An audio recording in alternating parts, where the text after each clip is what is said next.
कि आपको कुछ भी नहीं करने का है, सहज में हो जाता है। सहज शब्द का रोजमर्रा भाषा में सहज माने आसान, लेकिन सहज शब्द जहाँ से आया है वो सह और ज के साथ मिले हुए सहज से आया, माने आसान है। मतलब जो हमारे साथ जो पैदा हुई आंख है, हमारे साथ पैदा हुई हमारी नाक है, इसका हमें कुछ देखना नहीं पड़ता, से उठती है।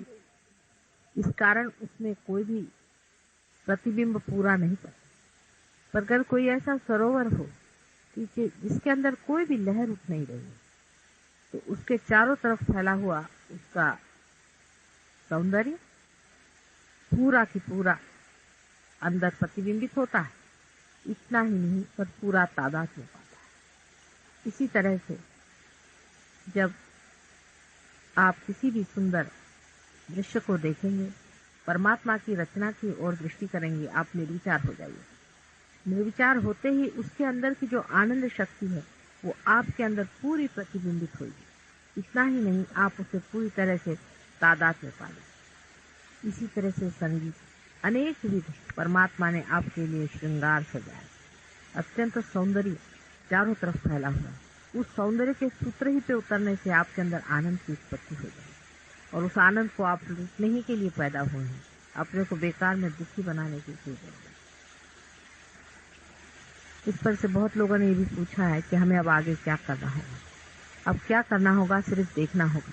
जब आप सिनेमा देखने जाते हैं एक प्रेक्षक की दृष्टि से, तो आप थोड़ी पूछा हमें क्या करना है, सब कुछ देखना ही, देखते ही रहना। आवागमन देखना है, पेड़ों का बढ़ना देखना है, चिड़ियों का चहचहाना देखना है, हर एक चीज की मंगल, पवित्र पूर्ण मधुर मुस्कान, हर चीज में लहलाती परमेश्वर की आशीर्वाद की वाणी, उसको सुनना और कुछ भी नहीं करना। बस यही सब देखते देखते आप अपने में विभोर हो जाइए। अब सिर्फ देखने का मजा है, कुछ करने का सवाल ही नहीं होता। शरीर के स्वास्थ्य के लिए भी आपको बहुत कुछ अब नहीं करना होगा। जैसे कि आप लोग बहुत से योग आसन आदि करते होंगे, तो बहुत योगासन वगैरह करने की जरूरत नहीं। एक आध हल्का योगासन करें तो कोई हर्ज नहीं, लेकिन अधिकतर अपने शरीर का बहुत ख्याल रखें। इसी शरीर में उस परमात्मा का वास है, इसकी इज्जत, इसके साथ कोई भी ज्यादती करने की जरूरत नहीं। हाँ, शराब आदि चीजों से अगर आप अपना छुटकारा करना चाहते हैं तो बहुत आसान। अब आप कोई भी चीज का निश्चय कर ले, वो काम हो जाए। आपने कंडीशनिंग नहीं आ, अगर आपने तय कर लिया कि हमें शराब नहीं पीना, छूट जाएगी शराब। शराब इंसान इसीलिए पीता है कि अपने से भागना चाहे। एक शराब के सिवाय और कोई भी चीज ऐसी नहीं जिसके लिए मैं मना कर रही हूँ, लेकिन शराब जरूर ऐसी चीज है क्योंकि वो आपकी चेतना पे चोट है। शराब की ओर देखते साथ शराब छूट जाए, क्योंकि आप स्वयं को इतना प्यार करने लगे और अपना इतना मजा आएगा। अगर आप में से किसी को जेल हो जाए तो आप कहेंगे वाह भाई ये तो बड़ा अच्छा होगा, बैठ के ध्यान करें। मनुष्य अपने ही मौज में ऐसा रहेगा कि उसको फिर शराब रात की कहाँ आदत है। सिगरेट भी अपने आप छूट जाता है, कुछ कहने की जरूरत नहीं, अपने आप ही सब कुछ छूट जाता है। हमारे यहाँ बम्बई में तो यह हालत है कि अगर माचिस चाहिए तो घर से ले जाना पड़ती है उदबत्ती जलाने के लिए। कोई भी सिगरेट नहीं पीता। बड़े बड़े सिगरेट पीने वाले पता नहीं कैसे सिगरेट छोड़ देते। कुछ लोग थे वो बहुत रमी खेलते थे, वो कहते रमी हमारी छूट गई, क्योंकि अब मजा आएगा, जिंदगी में मजा आएगा, इंसान में मजा आएगा, उनके प्रॉब्लम्स में मजा आएगा, उनके साथ जूझने में मजा आएगा। अब आप इंसान के साथ एक होना चाहिए। अब ये भी ख्याल रखना चाहिए कि अब हम दूसरे हो गए, अब वो नहीं रहे जो पहले थे, एकदम बदल गए। अब दूसरे हमारे साथ बदले नहीं, उनकी ओर देखना है, उनसे घबराने कोई बात, क्योंकि आप भी तो वैसे ही थे। बहुत से लोग होते हैं सोचते हैं हम बड़े भारी पोजीशन के आए, बड़ी उनकी पोजीशन खोपड़ी पे चढ़ी। कोई सोचते हैं हम पैसे वाले, कोई सोचते हैं हम बड़े भारी धार्मिक आदमी। सोच दे दीजिए, सब पागल है, उनकी तरफ देखते हुए। सब पागल खाने में अपने को बहुत अकलमंद है। जब उस पागल खाने में आप थे, आप भी यही सोचा करते। ये सब पागलपन की बात है। एकदम से सारी जो मिथ्या चीजें धीरे धीरे छूट जाएंगी जब आप जान जाइएगा कि सब मिथ्या। अब आपके अंदर वो शक्ति आ गई, अब आप में ऐसी शक्ति आ गई जिसके कारण आप कोई सी भी बात सोचेंगे, उस सोच विचार का आप पर असर नहीं। जैसे कि कोई आदमी कहे मुझे गुस्सा नहीं करना, तो बड़े अपने से पूछे अरे पागल जरा गुस्सा तो कर। आप शीशे के सामने खड़े होकर अपने पास गुस्सा करिए, बड़ी हंसी आएगी। जब भी आप गुस्सा करिएगा अंदर से कोई हंसता ही रहेगा, आपको पूरी समय हंसी ही आती है।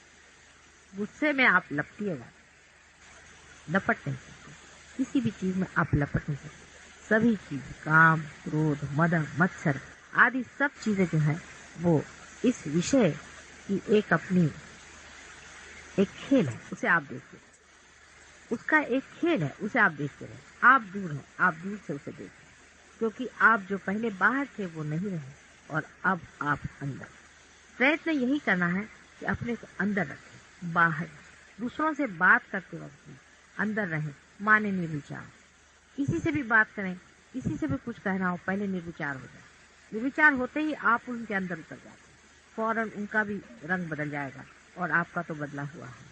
लेकिन अगर आप भी बाहर सतह पे आ जाए तो हो सकता है वो आपको पलटा दे। अभी आप अंदर बाहर कर सकते हैं, क्योंकि वजह यह है कि अभी अभी कहीं अंदर आप पहुंचे। जैसे कि आप ट्रैफिक में से गुजर के आ रहे हैं और आपको एक पहाड़ी पर बिठा, लेकिन आपको ट्रैफिक की आदत हो गई है, तो आप ख्याल बनता है, अरे मैं तो ट्रैफिक में। फिर आप देखिए कि मैं कहाँ खड़ा हूँ, पता हो जाएगा कि आप कहाँ खड़े। यही सेल्फ रियलाइजेशन पहली तो चीज है कि संसार का सारा सौंदर्य आप में तादाद होता। आप जानिए कि नई चीज है बड़ी अद्भुत, विश्वसनीय नहीं, कोई विश्वास नहीं कर सकता, पर है बात ऐसा ही होगा। आपको खुद ही लगने लगेगा कि आप साक्षी हो। घर में कोई बीमार पड़ गया, अब सारा घर दौड़ेगा, आफत करेगा, ये कोई झूठ, कोई सच, कुछ चलेगा। आप अपने देखते रहे, आपको बराबर सूझेगा क्या करना है। आपको जो मन में आए वो आप करें। आपका मन के सर पे हाथ रखे, सर पे हाथ रखिए, पैर पकड़ने का मन हो पैर पकड़िए, जो भी आपके मन में आ रहा है, सबके ही आ रहा है उसको। दूसरी चीज है सत्य की। अब सत्य बोले या झूठ बोले,